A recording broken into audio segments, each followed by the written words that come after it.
Good evening, everyone, and welcome. We're so excited that so many of you could join us this evening for Richard Tarnas on the Planets in 2021. I'm Alex Elliott, the Senior Manager of Events and Engagement for the Public Programs Department of California Institute of Integral Studies, a nonprofit university in San Francisco. Now, let me first introduce our presenter, Richard Tarnas, and then we'll get right to the talk. Richard Tarnas is the founding director of the Philosophy, Cosmology, and Consciousness program at CIIS. He was formerly the director of programs and education at Esalen Institute and is the author of The Passion of the Western Mind, a history of the Western worldview from the ancient Greek to the postmodern, widely used in universities. His subsequent book, Cosmos and Psyche, Intimations of a New Worldview, received the Book of the Year prize from the Scientific and Medical Network and is the basis for the upcoming documentary series, Changing of the Gods.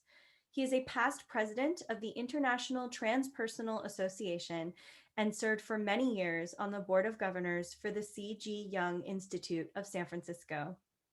And now it is my absolute pleasure to turn it over to Richard. Thank you. Thank you very much for welcoming me here again. We have once again gathered to take a look at the heavens and get a sense for what the major archetypal dynamics are of the time. It's been 9 months since I came to you in the same forum. It was in April, right after the lockdown produced by the pandemic here in the United States had fully clicked in, and first in March, and then by later April, by the time we sat down for this, we were deep into it.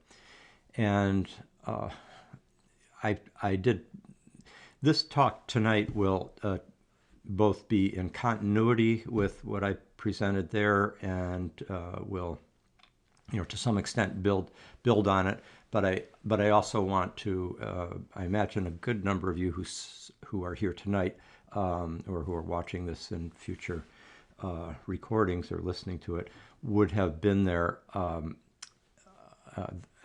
listened to the earlier one. But I want this to also stand as an independent presentation. So to some extent, I'm going to, cover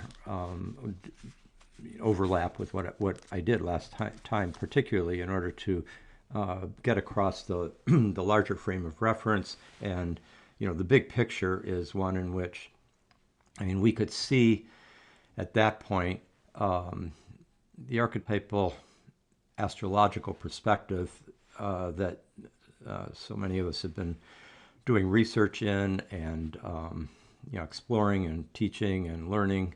It was very clear, looking ahead by most astrologers years ago, that 2020 was going to be a very, very demanding year, and those demands had already fully kicked in by last spring, and it didn't really let up. And I remember when, I did the best I could to kind of frame what we were going through. It's almost as if the great planetary transits that we're going through right now are almost like tailor-made for constellating a great moral crisis and transformation. Yes, political, social, ecological, epidemiological, all those, yes, psychological, spiritual. But there are certain elements in the convergence of transits that took place over this past year that particularly brought up the extent to which human moral agency and capacity for ethical discernment, and for, in a sense, reality testing and courage to meet the demands that were unfolding during this year. In all these respects, it's as if the planetary transits were kind of designed, as it were, for constellating something that would, to some extent require a heroic response by many people. And clearly a heroic response was mounted by many people, from the people who work on the front lines of the medical profession, in the hospitals, in all sorts of healthcare professional ways. That's one huge part of it. And then those that here in the United States, where a good number of you who will be viewing this or are watching this are from the United States, will be aware of just what a terrific mass effort it was to engage the election, the campaign, election day itself, which I almost felt was like a kind of D-Day of clashing armies that had been, in this case, tens and like 70 plus million people on each side, shaping not only the future of who's going to be in power in the United States, but to some extent, as many people recognized, affecting the long-term prospects of our planetary, of our Earth community. The decisions being made in positions of power that and those in Washington, D.C. in particular, just having tremendous consequence for the larger Earth community.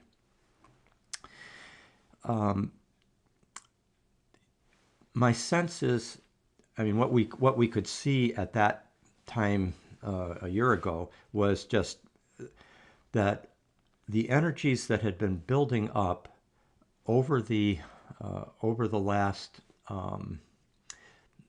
10 or more years under the Uranus-Pluto square, that kind of 60s French Revolutionary mass, tremendous energies of radical change, etc., and emancipatory impulses and rebellious and defiant impulses and very disruptive energies as well, technological advance. All those were kind of coming to a climax at the very end of that long Uranus-Pluto square, with the arrival of Saturn into the configuration. And I'm going to take a moment here to just show you visually what that looks like, as I did last time. But in this case, I'm going to first share my screen and show you an image that has that shows the three main excuse me, the three main planetary alignments that have converged at this time, particularly like 2020, 2021. These are the peak years of it. It was coming in already in 2018, 2019, as Saturn came into the conjunction with Pluto. And now in that conjunction with Pluto is still there with Saturn. I'll kind of unpack the archetypal dimensions of that in a minute, the meanings, the qualities, the phenomena that we see. That's still going for approximately another year, but coming in this past year was also the Saturn square to Uranus, which is now in this year at its most intense form. So I want to just convey that to you with this handy graphic that was put together by a colleague of mine who is Kyle Johnson, and here is the just open this up here a little bit better. Of course, it changed from the time that I had this set up. I'll move this. So there you can see, starting roughly in 2007, just before both the beginning of the presidency of Obama, but also just at the time of the beginning of things like the the Arab Spring, the Occupy movements, and so forth, but also the great financial meltdown. And this was the last time that Saturn was lined up, right here at the 2008, 9, 10 period, when the global financial crisis hit. And so that Uranus square Pluto has been going on for this entire time and is now just moving out of orb. And this is the I mentioned this as being the Pluto impels and compels whatever it touches with tremendous force. And if it's in major aspect to the principle of change and rebellion, emancipation, upsetting of old structures, the impulse for the new that Uranus represents, you get basically this approximately 12, 13 year period, much as in the 60s and in the early 70s, much as in the 1840s and 50s under the last conjunction, during the height of the abolition movement and the beginnings of the women's suffrage movement and so forth, and much as during the French Revolutionary epoch, 1787 to 1798, just to name three of the most iconic periods that had this particular Uranus and Pluto combination.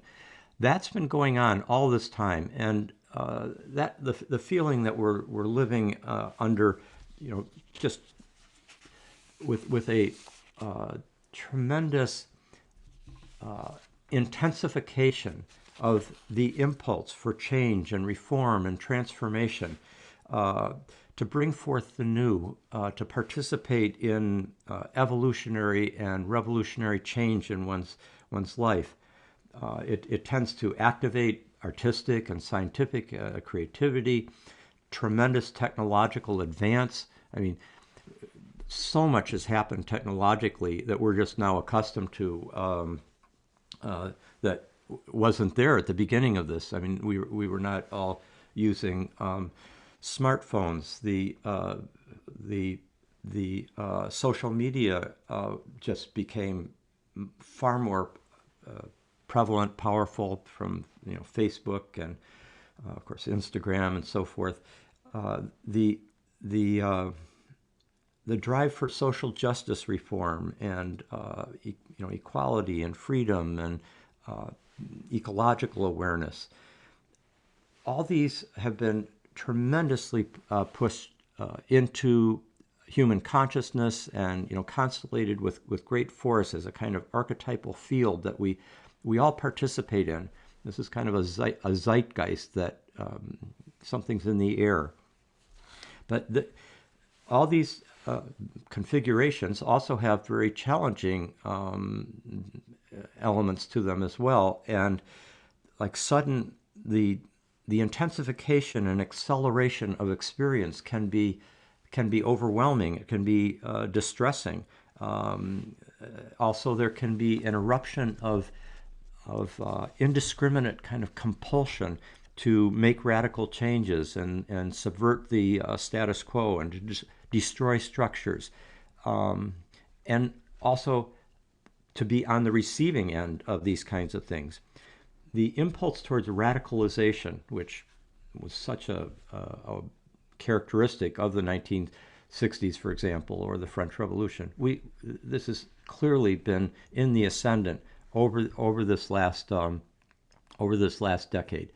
And in addition, the cultural iconoclasm, there's also an unleashing of the plutonic id on a collective level. So you get more mob energies, which can be, when they're expressed in disciplined ways, as in the great things like the great Women's March is after the Trump inauguration 4 years ago, or so many of the Black Lives Matter demonstrations, not only throughout the United States and in small towns and large ones, but across the world. Highly, that kind of massive expression of the impulse for emancipation and recognizing the dignity of all human beings. But the Plutonic archetype has to do with this kind of Pluto, Hades, Kali, Dionysian underworld energy that, while it at one level can have the potential for great transformational regeneration, at another level has a real potential for upsurges of violent rage and or hatred, or the projecting of deep shadow material onto others, onto immigrants, onto people of another race, or of another way of thinking. And this can unleash the will to power. There can be mass street movements that result in mob behavior that's violence, that creates upheaval and chaos. So, and also, this is another thing. You can see here the latter part of it during the Trump administration here, when what Trump brought in was, to a great extent, this kind of combination of the shadow side of both Pluto and Uranus. The shadow side of Pluto, excuse me, was this kind of, I don't know, underworld mobster energy, and the plutocracy, the imposition of power in authoritarian ways, and also the evocation of the kind of like the reptilian instinctual drives in large numbers of people, and liberating that. And the liberating quality comes from the Uranus Prometheus archetype, so it's liberating Pluto, which can be liberating the deep underworld into the positions of power, and then giving permission for many things that were kept in the shadows to be expressed openly. Racism and sexism and various forms of collective hatred and projection and splitting, etc. So that's been part of the picture. I mean, both that's the multivalent quality of the two archetypes involved have been in full efflorescence during this whole period. But what we knew was coming was that when Saturn would come into the conjunction to Pluto and square Uranus, I'm going to move over in a second to show it in a circular form, going around the with the Earth at the center, so you can see where the planets are in geometrical alignment with each other with respect to the Earth, which is also moving. But as you can see here, just in terms of what this graph represents, which comes from the archetypal explorer.com website, is that as it gets close to the exact alignment, that's when it reaches its peak.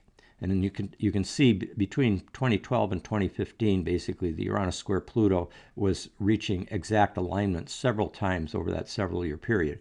But it was within orb, what we call an orb, which is like the number of degrees on each side of exact alignment where it is archetypally operative. You can see it approaching. It's already quite active through all these years. These the Obama years, for example, where even if everything that progressives might have wanted to have happen was not necessarily happening, but just to have an African American at last in the White House, African American girls running around it as their home, the noble dimension of that, and then of course the empowerment of egalitarian impulses that was happening throughout the world in many Occupy movements and attempts to throw off tyranny as in the Middle East, etc. So all this has been going on, but then you can see Saturn and coming onto conjunction with Pluto and square to Uranus during this period, right at the end of the Uranus square Pluto. Now, I just need to say two more quick things about these this graphic.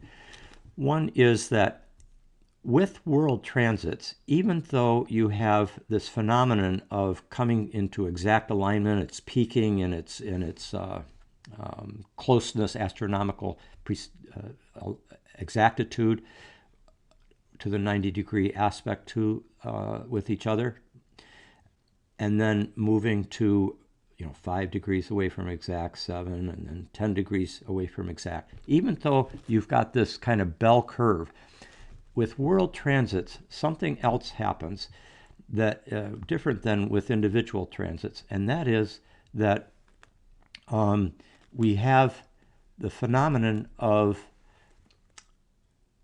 a kind of snowball effect, because so many individuals and so many communities and movements have, in a sense, have gotten the energy, have started carrying it forward, have started implementing practices, policies, actions that carry that energy, that by the later part of the transit, and even as it's getting past its 10-degree orb,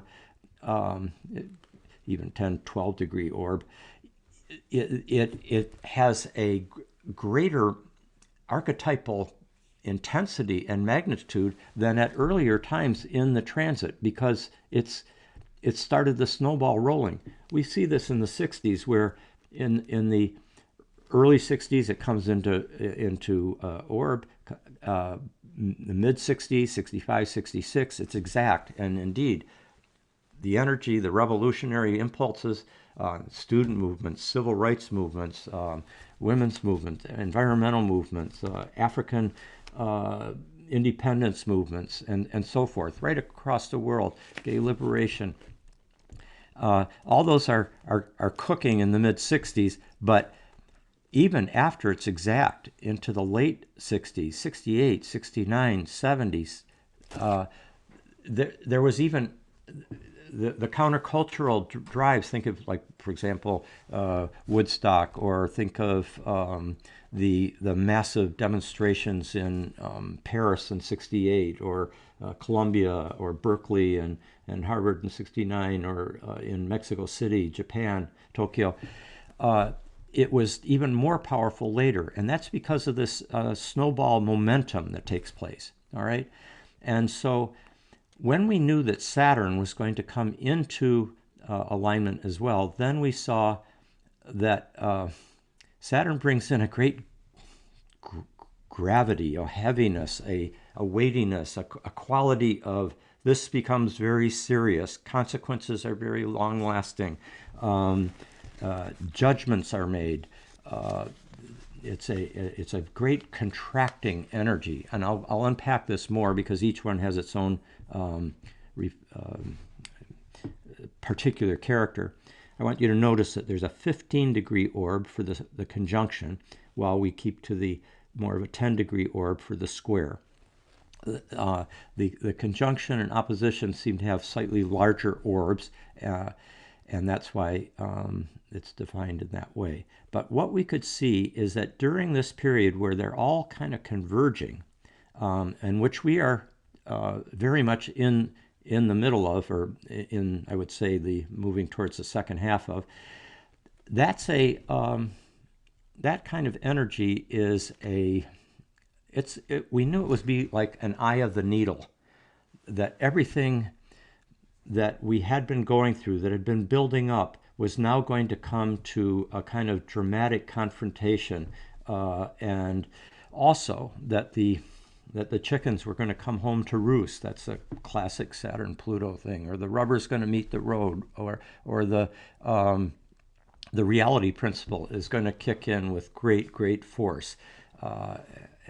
So that's one part of the picture. Now I also want to just show you one other thing, and here are the world transits.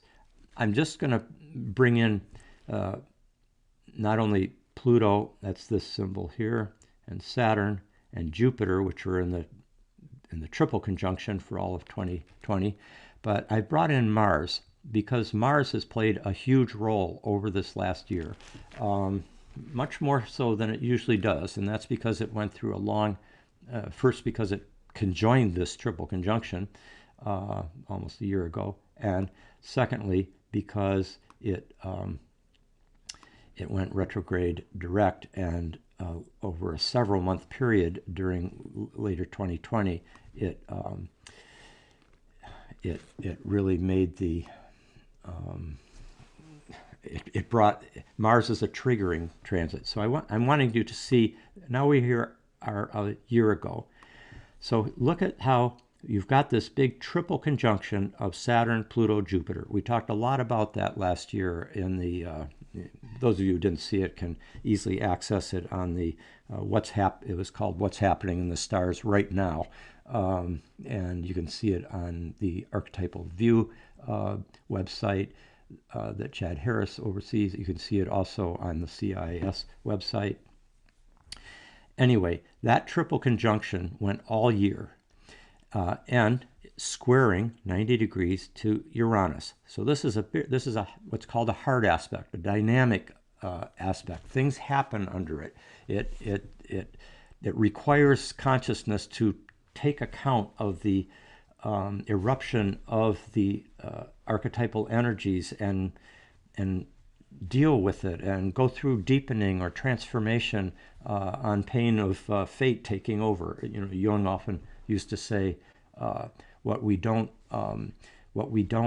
confront consciously is going to happen to us as fate, as if from outside of us, because it's part of the gestalt, and it's going to manifest itself one way or another. And if we keep it in the unconscious, suppress it, deny it, ignore it, then that's when things tend to be constellated in such a way that they come at us from outside, and we seem to be on the receiving end or a victim.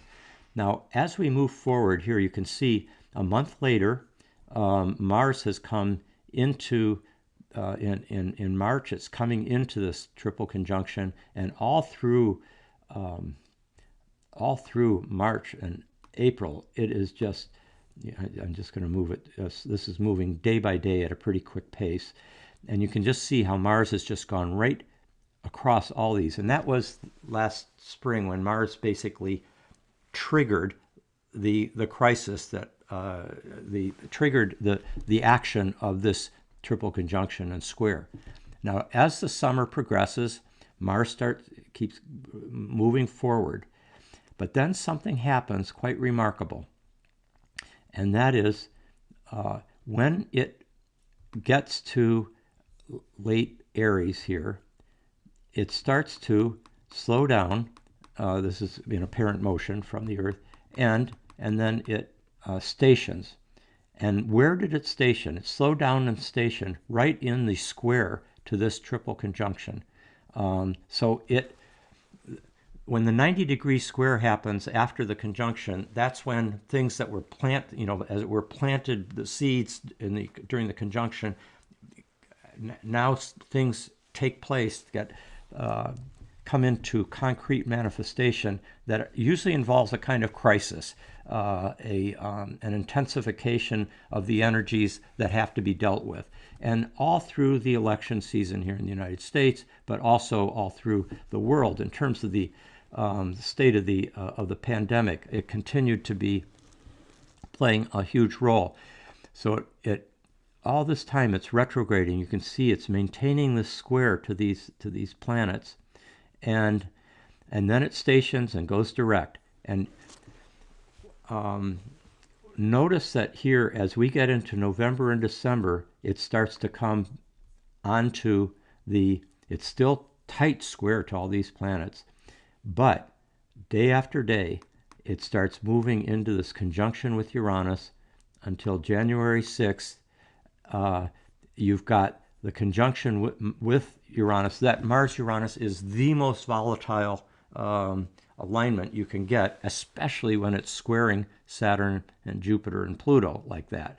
Just the Mars-Uranus energy, it's bold warrior energy at its best, courageous, breaking past the boundaries of constraint that are oppressive, etc. But the shadow side of it is it's like juvenile delinquency energy, the firebrand who is full of their own aggression and breaks the glass, breaks in. It's classic for what happened on January 6th in the insurrection, particularly when it's got the mob energy that is potential coming with the square to Pluto. So I'm going to now come back to, kind of stayed on there a little longer than I was going to with images, but that's all right. Seeing images is just as good as seeing, probably better than seeing yours truly. But I want to discuss with you now more about what each of these planetary archetypal complexes in coming together at this time with such force, with such a convergence. It's pretty rare when you get even the three of those planets all in hard aspect at once, Saturn, Uranus, Pluto. Even just two of those with Saturn and Pluto, that's a very big deal. The last Saturn-Pluto opposition was 2001 to 2004 with 9/11, the beginning of the so-called War on Terror, the invasion of Iraq and Afghanistan, and all the horror and hardship that unfolded from the first Cheney-Bush term, and all the contractions of energies that took place then that were still, that kind of security state quality that ramped up at that time that is still with us. That Saturn-Pluto cycle that we're in, again, this conjunction is a huge one, 2018 to 21, that we're most of the way through now, but we've got this year still very much with us, and much complexified and exacerbated by the fact that Uranus is in the picture as well in the square, and the fact that therefore you've got Saturn square Uranus, which has its own dynamic, which I'll be unpacking in a second. The Saturn-Pluto alignment you see with the cycle has been very important in terms of the Cold War. It began the conjunction of 1946 to 48, which was the conjunction 2 cycles ago.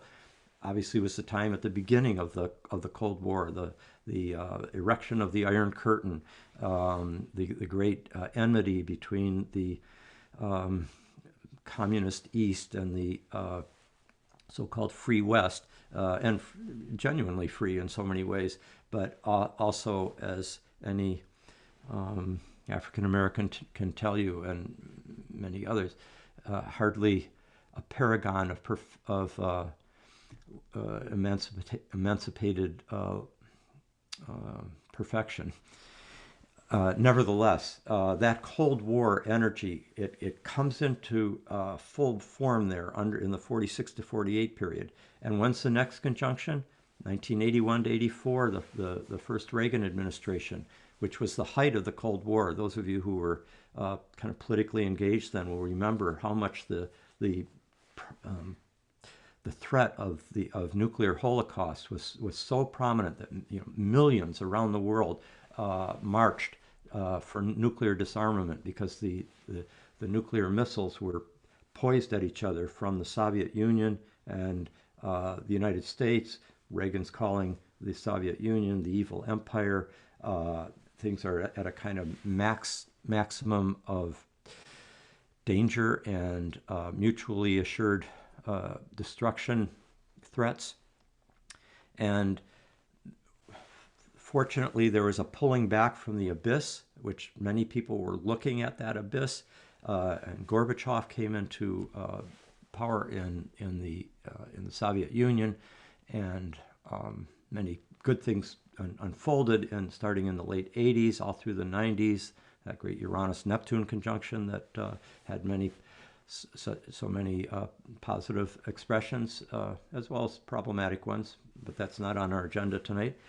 And now we're at another Saturn-Pluto conjunction, and we again see the Cold War maxed out of intense enmity between an assertive, aggressive Russia, also China, and the United States, in this kind of volatile unpredictability for the last 4 years, and now another moving into a new phase.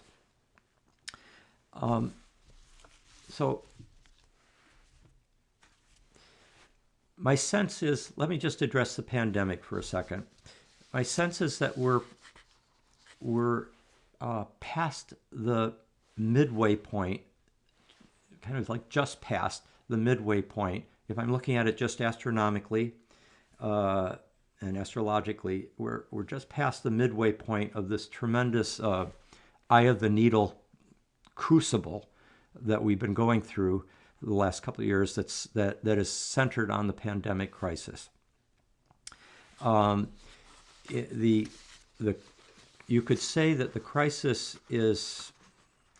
We have to always remember that the pandemic is one crisis that is like nested inside a series of other extraordinary crises. The largest one being the great ecological crisis, the catastrophe of our time, and the climate crisis. But there's social justice crises that are happening around the world and in our own country. There's the international tensions and international peace issues. All of these have their own kind of timing and their own arc, but they're all being constellated right now to a kind of fever pitch, and this is a time when our actions have a great deal of consequence. I want to just say a few things that those of you who heard this talk a year ago or 9 months ago, this earlier state of the world report, so to speak, from the point of view of the archetypal dynamics of our time, the world transits, the state of the collective zeitgeist. I want to just bring up a few points that I think are important to mention once again. All of us who are looking at these invisibles, the archetypal is both very tangible, and yet at the same time, it's not like measuring atoms or billiard balls or temperatures and so forth. The archetypal is a kind of it's spiritual and energetic at the same time. And the whole evolution of the archetypal perspective from the time that the archetypes were experienced as gods and goddesses, or great kind of powerful beings by hunter-gatherer tribal traditions, and then the gods and goddesses of the great archaic civilizations, and going right up to the the great mythologies that in the Western tradition, Greece and Rome bequeath us, but every civilization has its mythological background. Well, those became those archetypal mythic potencies, those essences of particular qualities that have that transcend the human, that and yet inform the human, that influence us, that come from within as well as without. Those became conceived during the great philosophical revolutions of the axial period, particularly in Greece, with Plato, Pythagoras, Aristotle, Plotinus, and others, recognizing these in terms of archetypes, which is where the term comes from. It's from the Platonic tradition. Something is beautiful to the exact extent that it is participating in archetypal beauty, in a transcendent, absolute essence form of that quality. Same thing with justice. Same thing with all the different qualitative differentiations of human experience have archetypal cores or hearts to them. Now, that archetypal perspective gets kind of recovered in the last 100 years through the depth psychology tradition, when first, really Nietzsche, with his understanding of Apollo, Dionysus, and his very direct kind of non-ordinary states of consciousness that he could tap into, that he wrote about. He in his descent into the deep psyche, he kind of opens the way for depth psychology. Freud opens it further, brings in a scientific dimension and aspiration. And he too, he brings forth as what Wittgenstein called a great mythology, with Eros and Thanatos, the id, the ego, the heroic ego, the hero archetype, the superego, which is essentially Saturn, the Senex principle in Jungian terms. But then it was Jung who really just wide open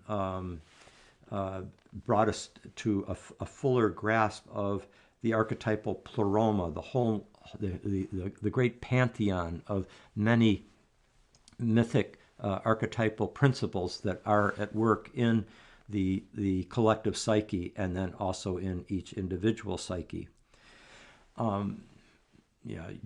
Joseph Campbell used to say that Freud, who was recognizing the unconscious and paying close attention to it, and recognize that something deep is going on there, something of great significance, and looking through dreams for how and religious motifs and art and so forth, for how symbolic, how the unconscious was speaking symbolically to consciousness through those modes.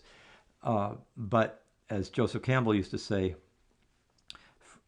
Freud was fishing, but he was sitting on a whale, and in many ways it was Jung who recognized the magnitude of the psyche, of soul, that it was not just something inside us, inside the human cranium, but that we are in psyche, we are in soul.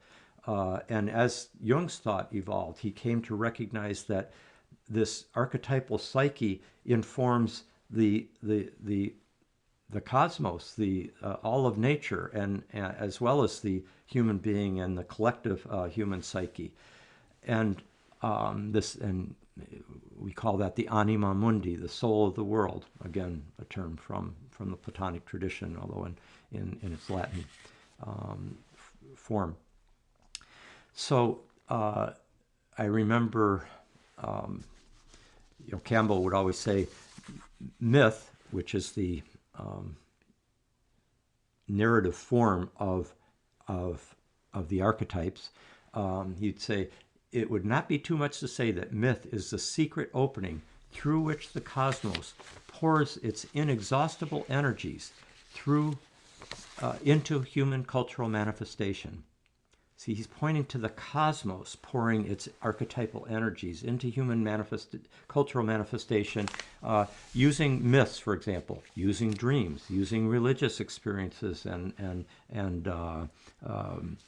mythologies, and also coming in very powerful non-ordinary states of consciousness through sacred medicine journeys and so forth, meditations.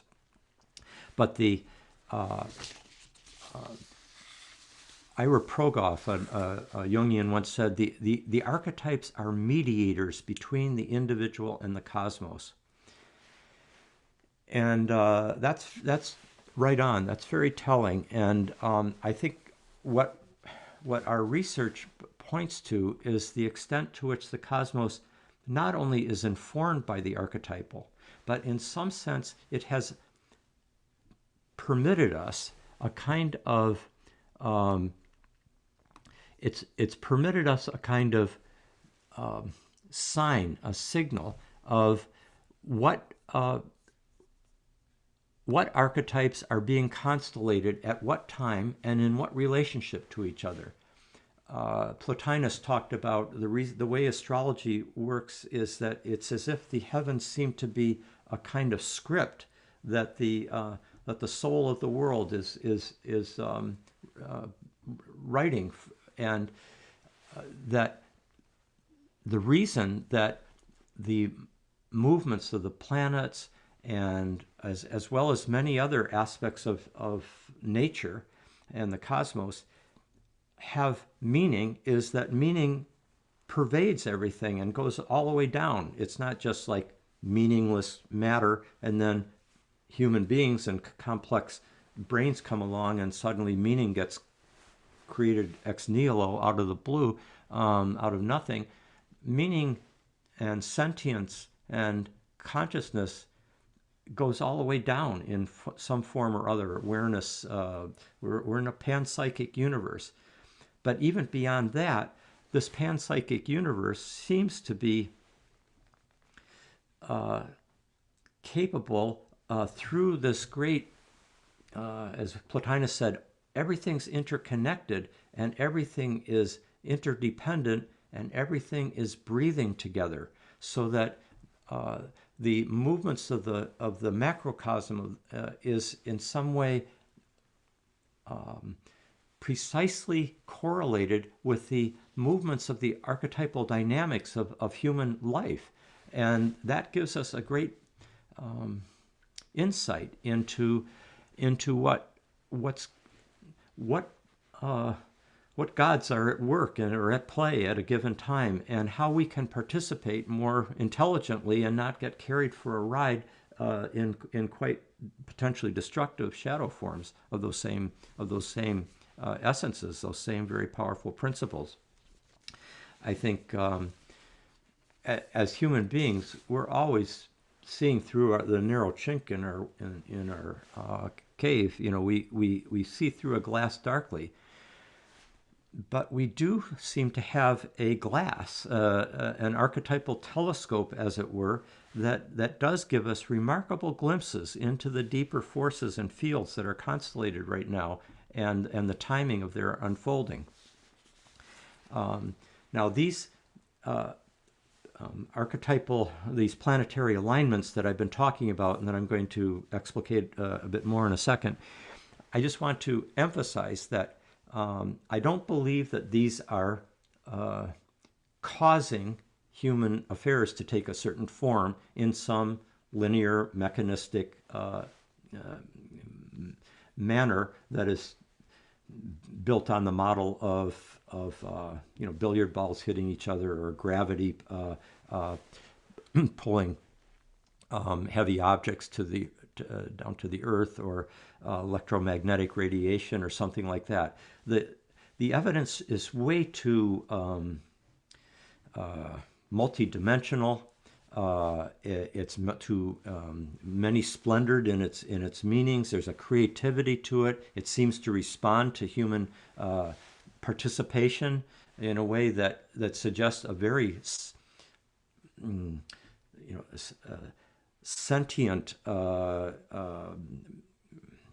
response of being, in the same way that our indigenous brothers and sisters are able to look around at nature and have a sense of the which they feel embedded in, and have a sense of this kind of continual communication from the world around them as being, in a sense, part of their kinship, kindred beings, not these non-human objects that lack any consciousness or claim on our moral attention. Just the contrary. Well, that sense of being embedded in a world of meaning and communications, and that's pregnant with significance, and is in some sense providing us with signs of the unfolding qualitative meaning that is shaping our reality. That's something that most societies have lived with, most peoples have lived with in the history of humanity since time immemorial. But it's modern humanity that is the one that is waking up to the fact that we are in an ensouled universe, and that are treating it as a soulless, purposeless, meaningless universe, and non-human nature that is just somehow subject to our exploitation, is to an enormous extent the cause of the catastrophe that we're in. And the same objectifying that happens with respect to nature by the modern human is also a kind of objectification that happens with respect to each other, to other human beings. And what seems to be emerging in this time of, what I would regard as a kind of initiatory crisis that many of us see as a great rite of passage, in a sense, for humanity to die to its old identity and wake up to be born into a flourishing kinship with the rest of the earth community, and with this cosmos that somehow cares miraculously enough to have the movements of the planets around our moving earth be meaningful to us, and carrying archetypal significance. It's a kind of bathing of us and our planet, and each of our individual lives, and each moment in our lives, and each epoch such we're going through right now. It's bathing us with meanings and purposes that are so helpful for, it gives us an orientation, a frame of reference to live our lives with greater sense of grounding, and knowing which way the wind is blowing, and being more skillful sailors on the seas of this life.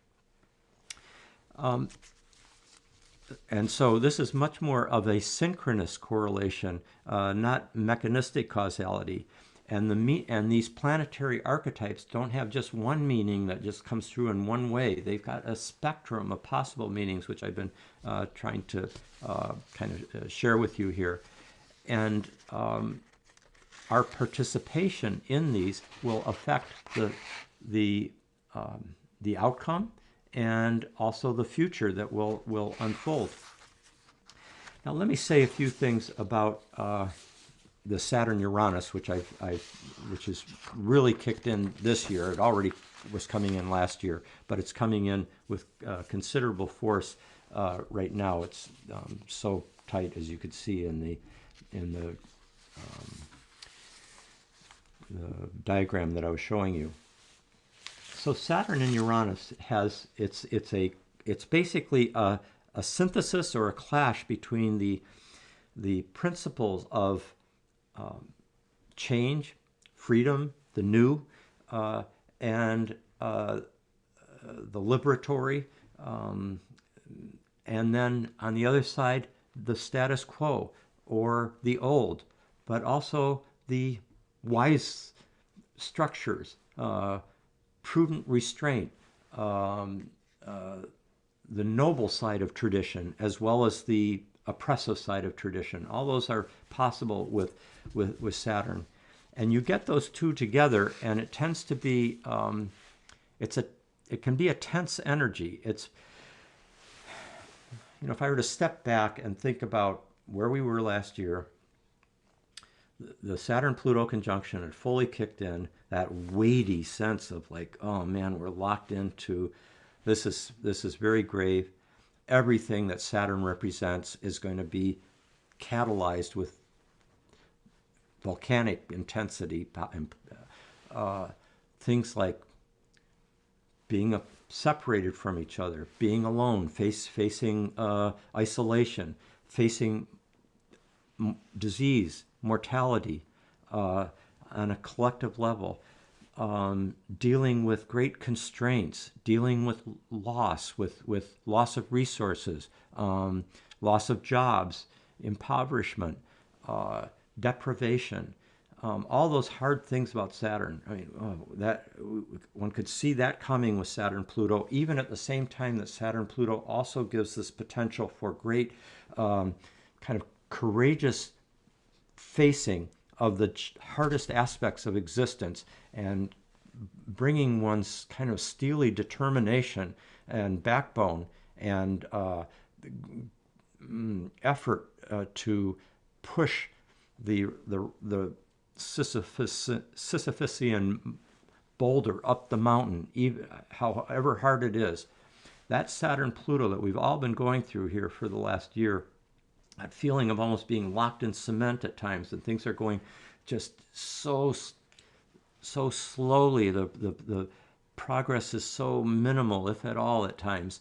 And then at the same time, you've got this Uranus Pluto energy, which is just hyper activated the rapidity of change, the acceleration of change, and you bring those two together, and Saturn squaring Uranus, you've got this kind of crisis of contradictory energies or opposing energies hitting each other, and there can be so it's a defiance of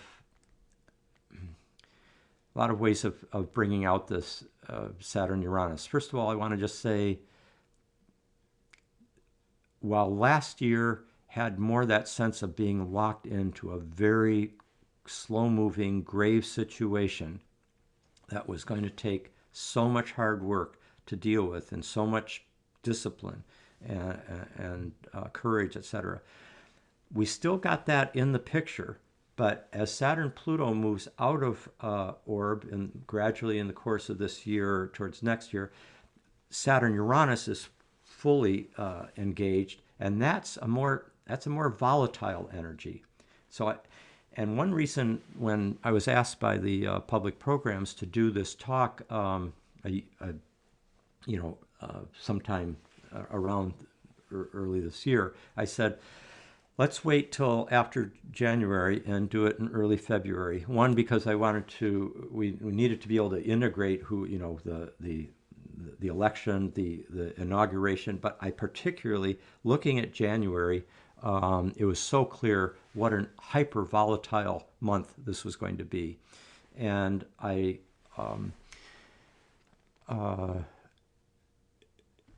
Mars was going right across that Uranus. The insurrection just was like the kind of like the worst nightmare realization of the shadow potential of what these configurations were about.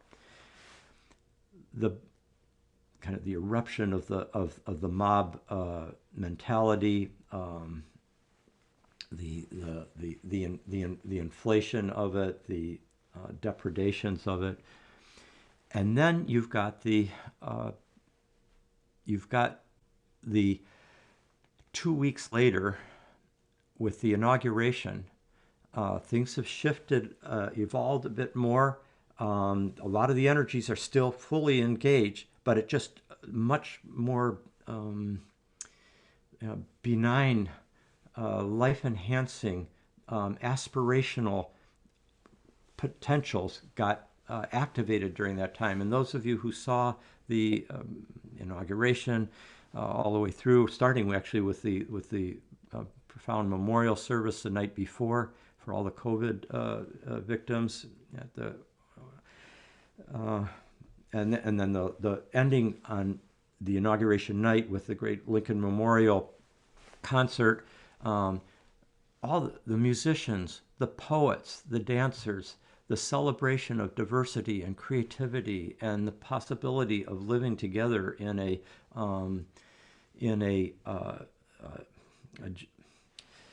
not just with tolerance, but with gratitude and appreciation for all the differences and the sheer explosive creativity that came through. All these, it's as if we'd gone through a near-death experience for our very imperfect democracy on January 6th. And in a sense, everything that could have been lost was then experienced during Inauguration Day with a new preciousness. You think of Amanda Gorman's incredible poetic performance, or Lady Gaga, her fist. The flag is still there in that noble way, or the very moving rendering at the very beginning of the celebrating of America that night by Bruce Springsteen of Land of Hope and Dreams, just him in the cold at the Lincoln Memorial with just his guitar and singing this song. This person that's been so politically engaged and is over the years, and to just carry that aspiration, that hope, this land of hope and dreams. Many people feel that around the world, and this country is carrying something precious as well as deeply a great shadow that it's had to see more vividly than ever before in this last several years, and in this last month in particular. So we're really going through such a great transformational crucible at this point. Let me say a quick number of things here. I want to open up to Q&A in just a very few minutes, but there's a few essentials that should be gotten across. The Saturn-Uranus energy can be an energy in which ideally what you want to do is to be making wise.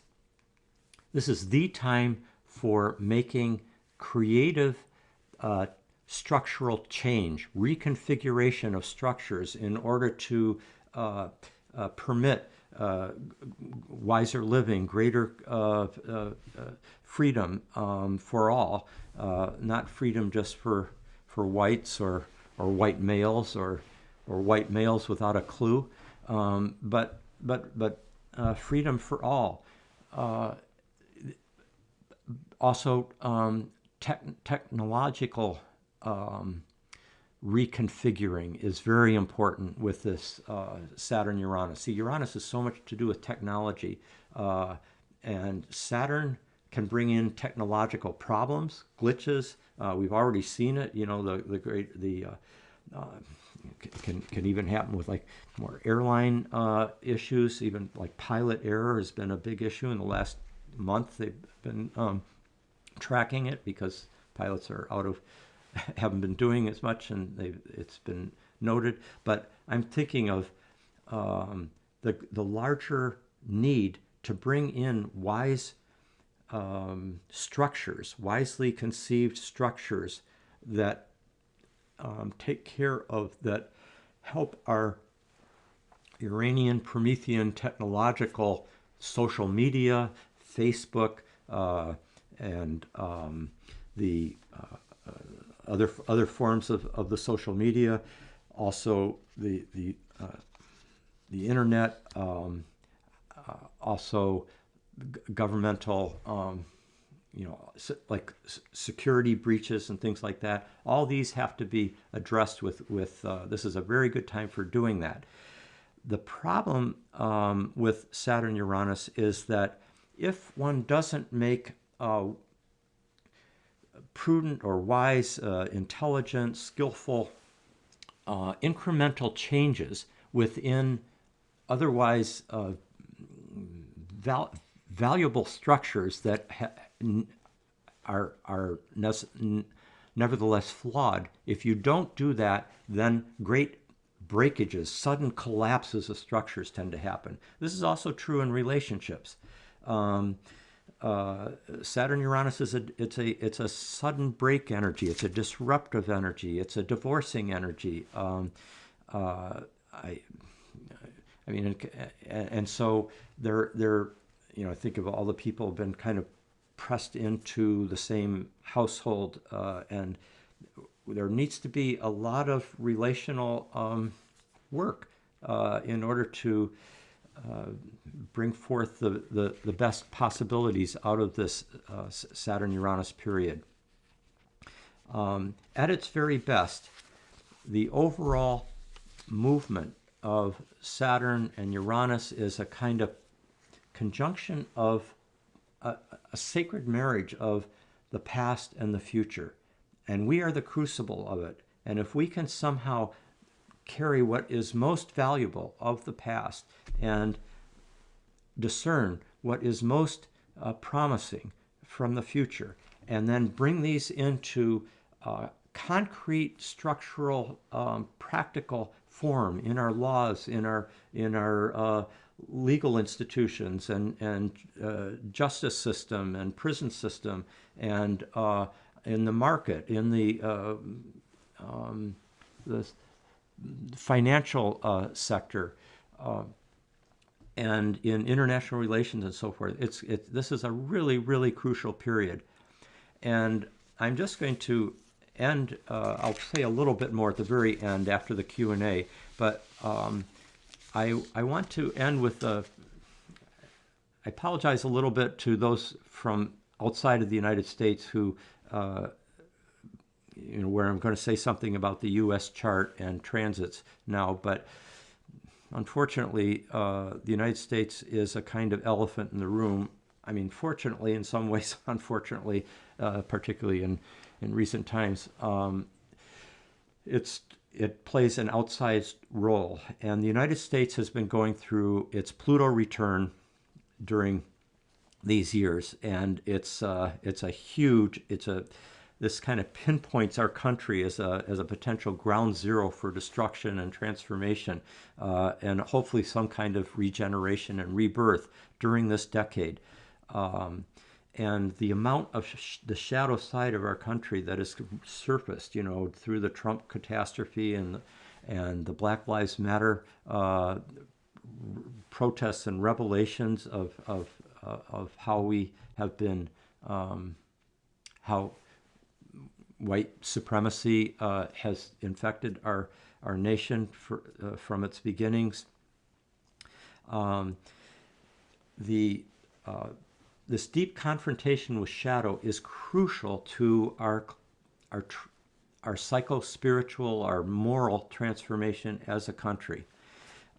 And in these next couple of years, that Pluto return is going to be coming to exact alignment. But one of the things I didn't mention last time, but we can see coming, is that starting in a couple of years, 2023, Uranus is going to trine Pluto in the sky for everybody, the whole world. It's moving out of that square, and it's right at the cusp now of moving into the more harmonious relationship to each other, the trine, the 120-degree alignment, and that's going to last all through the 2020s, the rest of the 2020s, starting about 2023, but stronger and stronger, 4, 5, 6, 7. And in 2028, Jupiter and Uranus and Pluto are going to form a grand trine in the sky for everybody. Very promising for a more confluent unfolding of the of evolutionary change and emancipatory transformation. And in addition, what's remarkable is that this is going to happen in the United States chart at the same time as we get our Uranus return. Our first Uranus return, the 1776 chart is when we're born, July 4th. And then the first Uranus return takes place with the Civil War and the emancipation of enslaved peoples in our society, and then still the long process of realizing that more fully. Anyway, we are right now approaching this is going to be our third Uranus return. Well, it's our first Pluto return because that's a 248-year cycle. We're born with Uranus trine Pluto.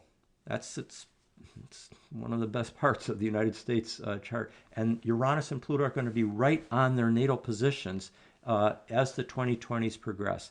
I'm saying all this because my sense is we still are in the full throes of a great crisis, but the whole world is going to experience some, I think, alleviating of these tension-producing and crisis-constellating energies, and move into the potential of a great, of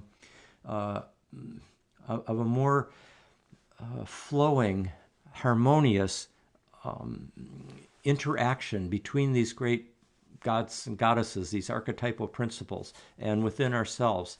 And the U.S. will be getting its own version of it. I think we have gone through a great, I don't have to say this to anybody, we've obviously gone through a great crisis in this country and continue to in this world as well. And the climate crisis is going to take more and more focus. It'll require it. We'll be more and more aware of it as each year goes by.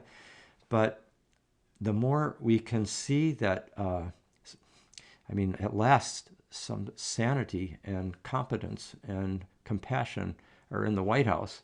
What a difference. It brings some grounds for not moving in the exactly opposite direction of what would be best for our planetary community. I have something else I'm going to say right at the very end, but I want to turn now to the questions and answers. And the first question is, how can we make best use of this planetary configuration, or these set of configurations? Is there a chance of a missed opportunity? Indeed, there is always that chance. This is from Cal, who has written this.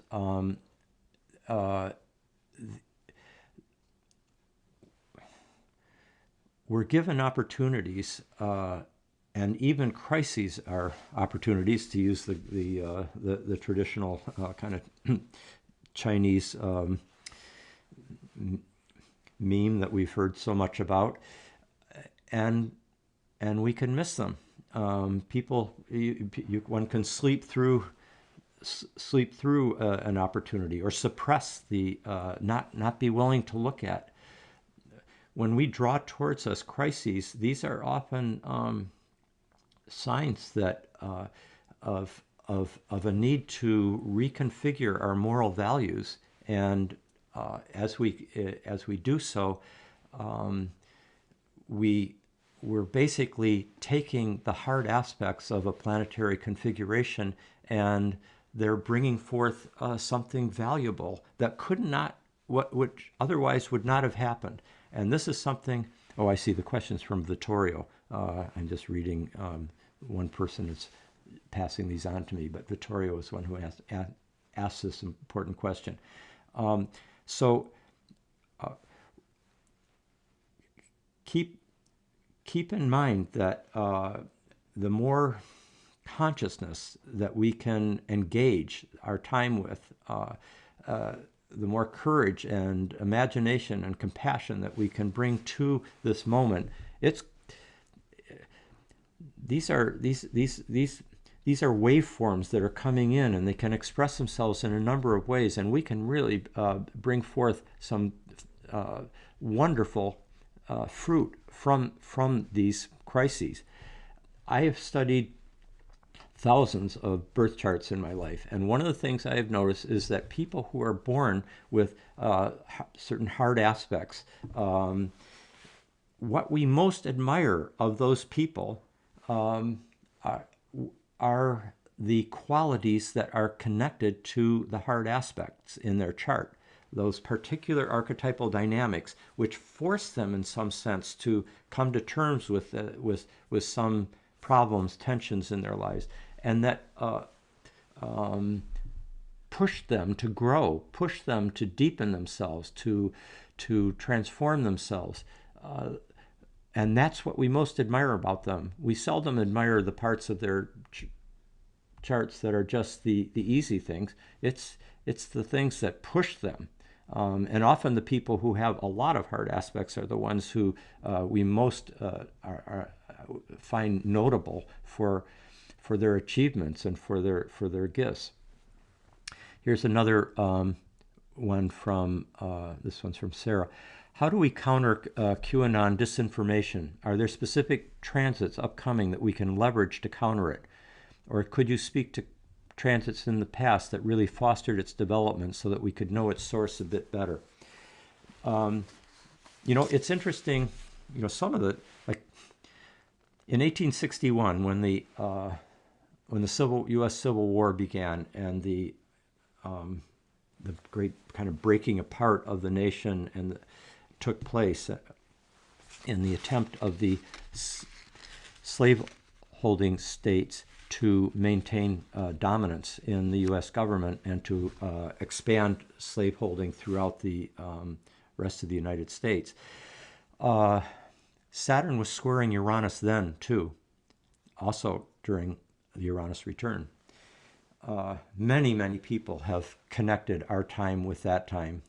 And in many ways, we're working through the karma of that time and of the birth of our country with the way slaveholding was ratified in our Constitution, ratified in our Electoral College, and has affected many elections and vote, even law making in Congress and so forth, because the slave states wanted to have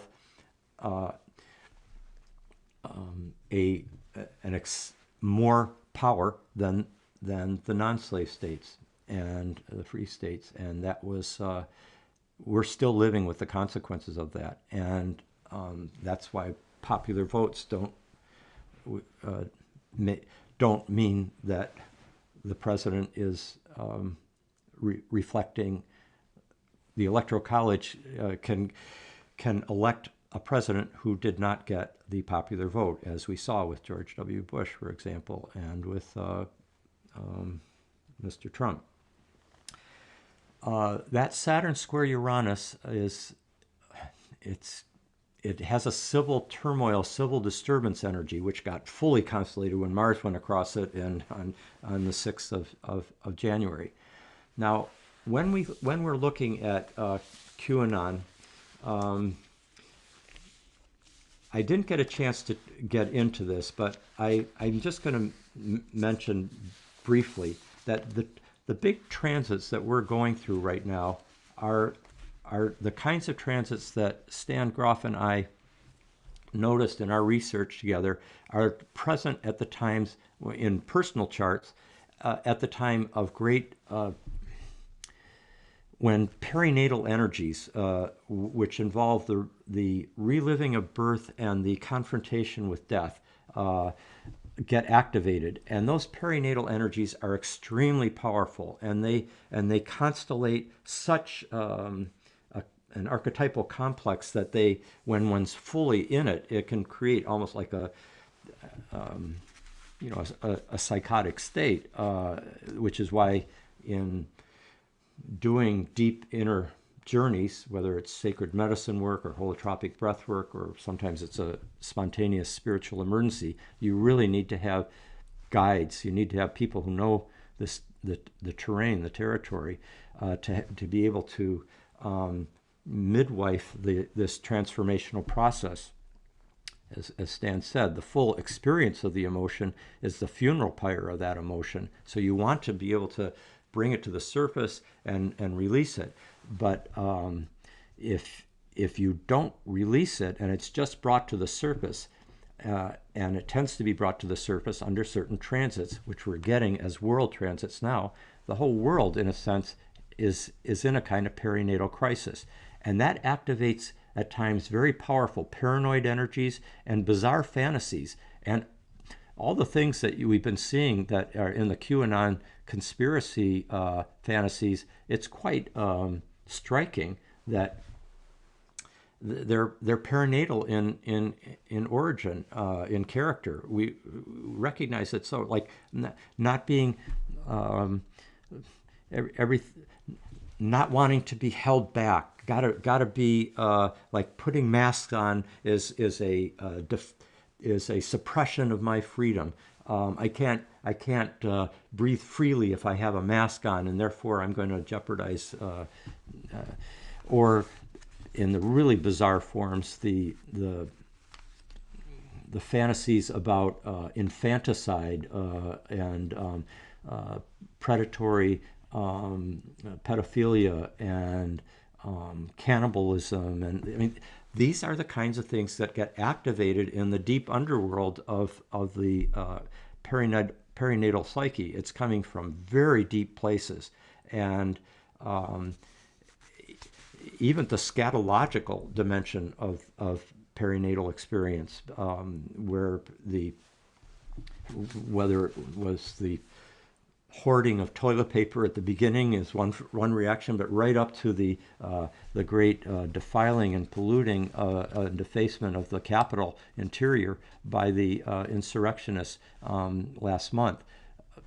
Classic expressions of this, of some of these bizarre themes that we see in the clinical session reports all the time, but it's another thing to see them acted out on the collective scale. And as psychohistorians like Lloyd DeMoss or Stan Groff himself have said, when you look at a dictator or authoritarian leader in a demagogic kind of context, he's not really a strong man. He's more like a garbage collector of all the shadow material that is in the collective psyche, and then he voices it and he amplifies it and he empowers it, and that's what has happened with the great in the sense of major authoritarian, dictatorial, tyrannical demagogues of the last century in particular. So at least we've turned a big corner in that respect. Let me now yes, question from Joshua. Many events that you've discussed have to do with Pluto and its disruptive, transformative powers. Can you speak to the fact that Pluto was only discovered in 1930 when these cultural eruptions were being prefigured and beginning? What does the discovery itself mean to you? Great question. And what we notice is that I've been focusing on the outer planets that have been discovered in the modern era, that we have the most evidence for, we've done the most research on. There's a universal consensus in the international astrological community about their meanings. And that's like Uranus, discovered 1781, Neptune in 1840 and 1846, and Pluto in 1930. And what seems to be the case, and this was first pointed out by Dane Rudhyar, the great astrologer, philosopher, psychologist, visionary of the 20th century. He pointed out that the discovery of of a planet seems to coincide with a period when that archetypal principle is awakened into the human collective psyche in a new way, and we come into a new conscious relationship to it, but it comes in a very vivid way. So that, excuse me, when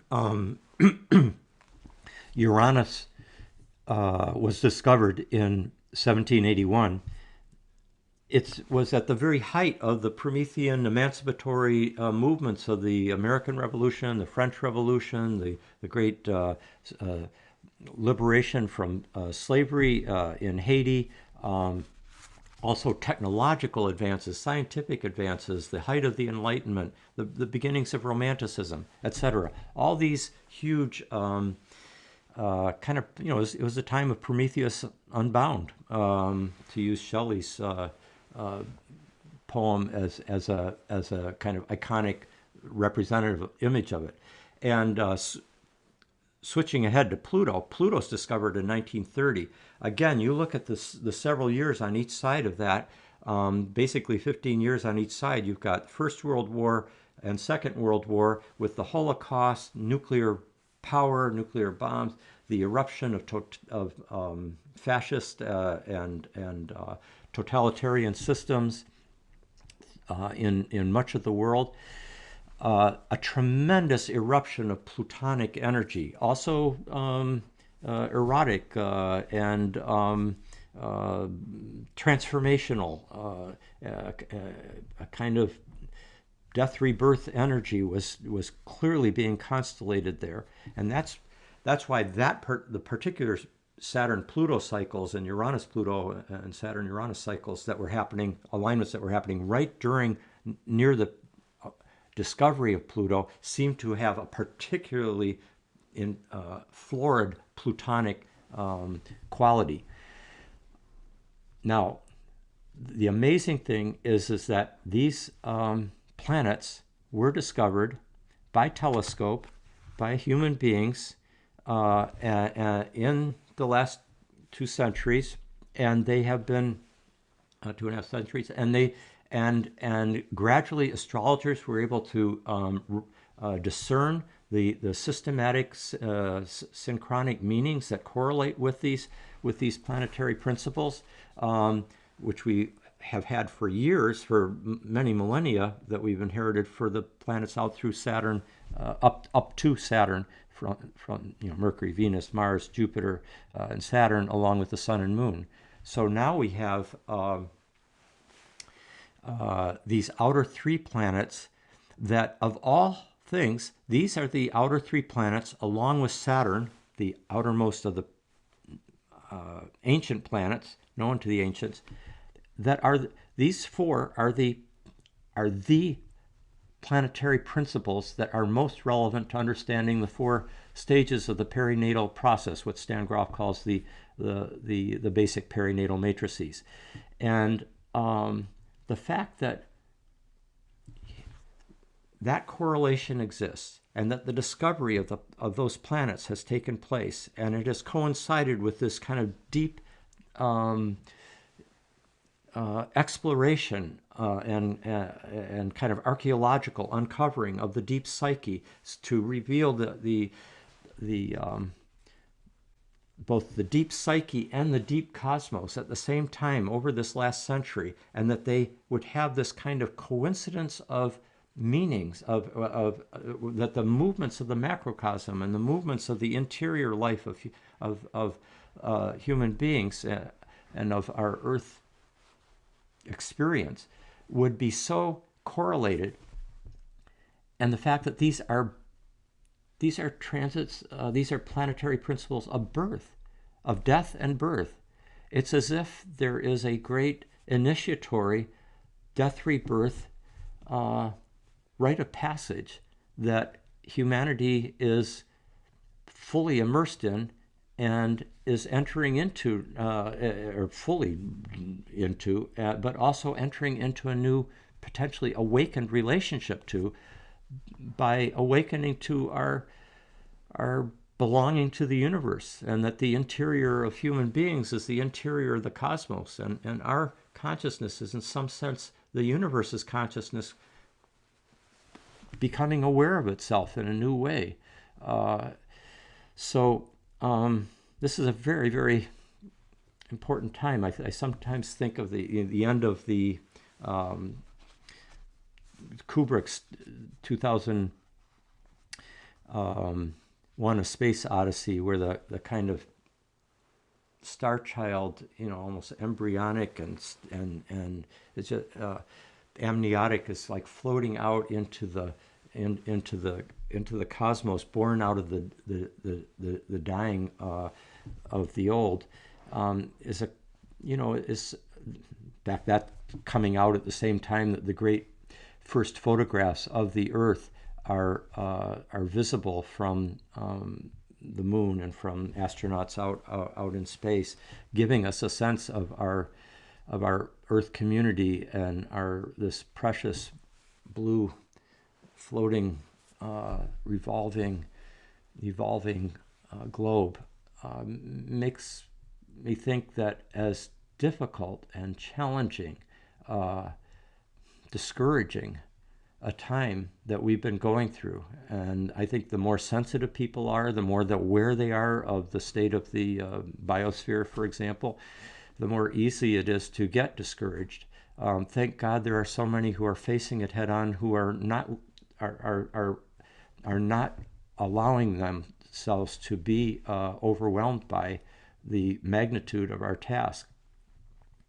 The fact that this larger picture is there of a meaningful, purposeful cosmos that is in some sense focused on the drama of this Earth and of our species on this Earth, and each of us as individuals, makes me think that the universe is in some sense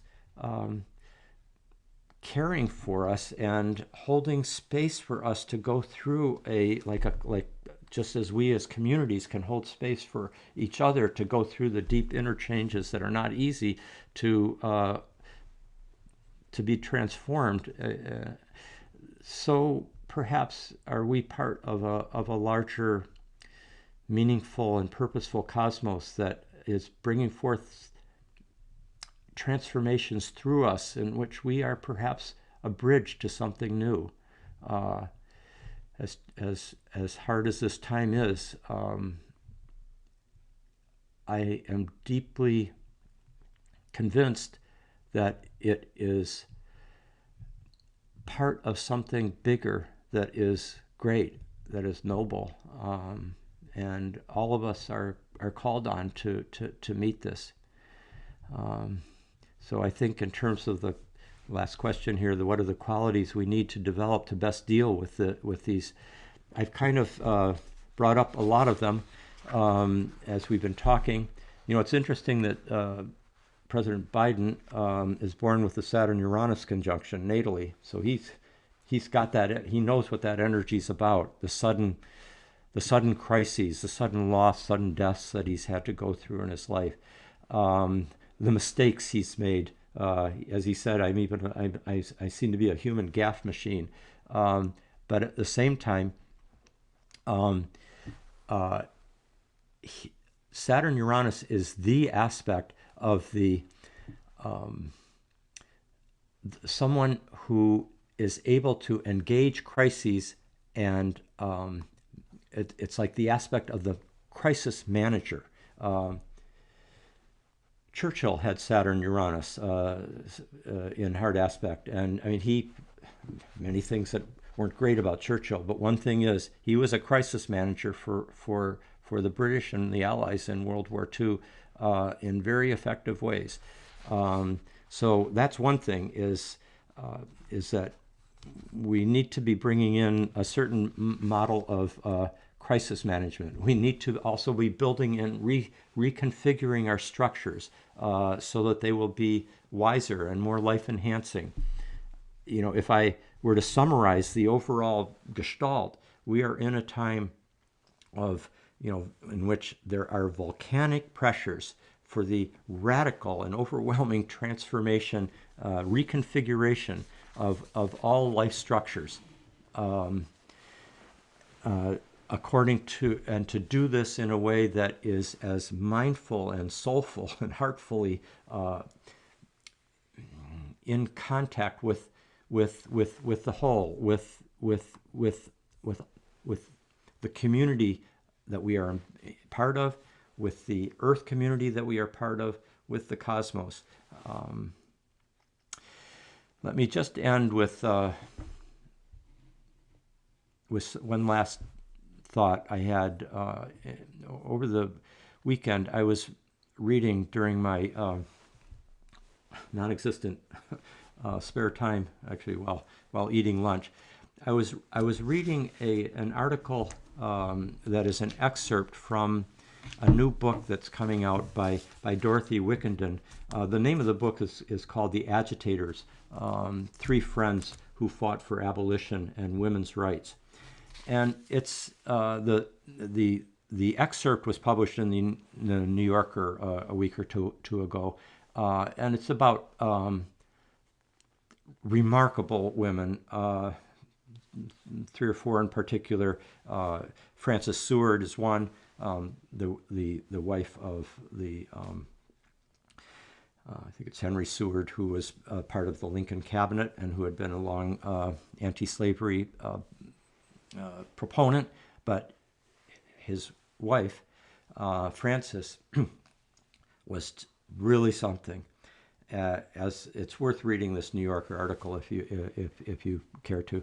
And then Harriet Tubman is another one who's playing a role in this, and they're all interconnected with what they're doing.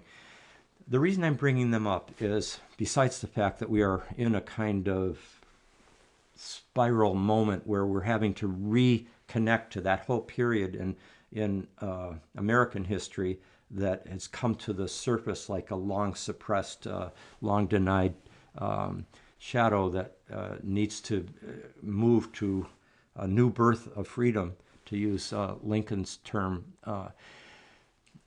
The reason I bring that particular narrative up with those particular women is that as you're reading about them and you realize, you feel like what constraints they're working on. Even these white women of some means, the constraints of patriarchy that were so mind-maddeningly frustrating, not being able to have one's own autonomy in so many ways, and then not have a vote, etc. And then Harriet Tubman, who was a slave and a black African American who frees herself from her slavery herself, and then courageously over and over again goes down into the danger and frees more and more people up. What these women were doing, I'm going to try to describe why it's so moving anyway for anybody to read, I think. But what I was particularly getting into about it was that in their lifetime, they didn't necessarily see everything. I mean, they were seeing great things happen, but they didn't see everything that they wanted and needed to happen. And they were doing it under unbelievable constraints. All of us are working under extraordinary constraints right now, whether it's from the pandemic or whether it's because we don't have our fingers on the levers of power, or because we're dealing with voter suppression, or watching helplessly as predatory corporations exploit and extract from our natural worlds in such a way that has such horrific consequences. All of us are working against great constraints. And yet, how noble those women were. And they will go down in eternity for the nobility of what they did and the courage that they brought to their tasks. And that's what we're being asked to do.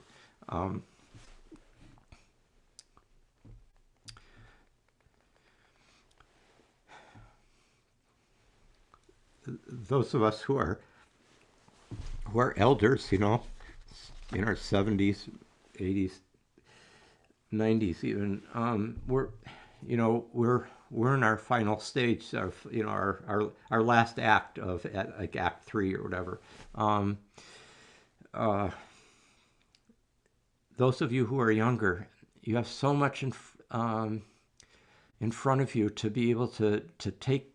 I mean, we who are my age need to do what we can do and impart what we can impart in the time that's remaining to us.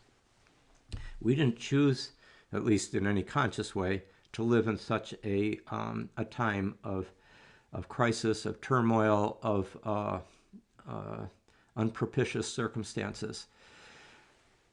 But that's not up to us. As Tolkien says, none of us want to be born into such a period, but having been born into such a period, it's what we do with it that counts. And I think we're we're we're shaping our own souls and the collective soul of humanity right now with what we're doing. And no matter what happens, um, no matter what emerges out of this great crisis, including the climate crisis and the species extinction, and even if no human being manages to, if we as a species don't manage to survive the century, as some believe, or a civilization doesn't survive, etc., something has entered into the whole. Everything that you do and say and feel is will not be lost. It's forging. It's going into the soul of the universe, and it will continue. It will go on in new forms that you don't we don't know how they'll unfold. So, sorry to be a bit on the emotional side, but I think we're all aware of what a time we're in, and we really want to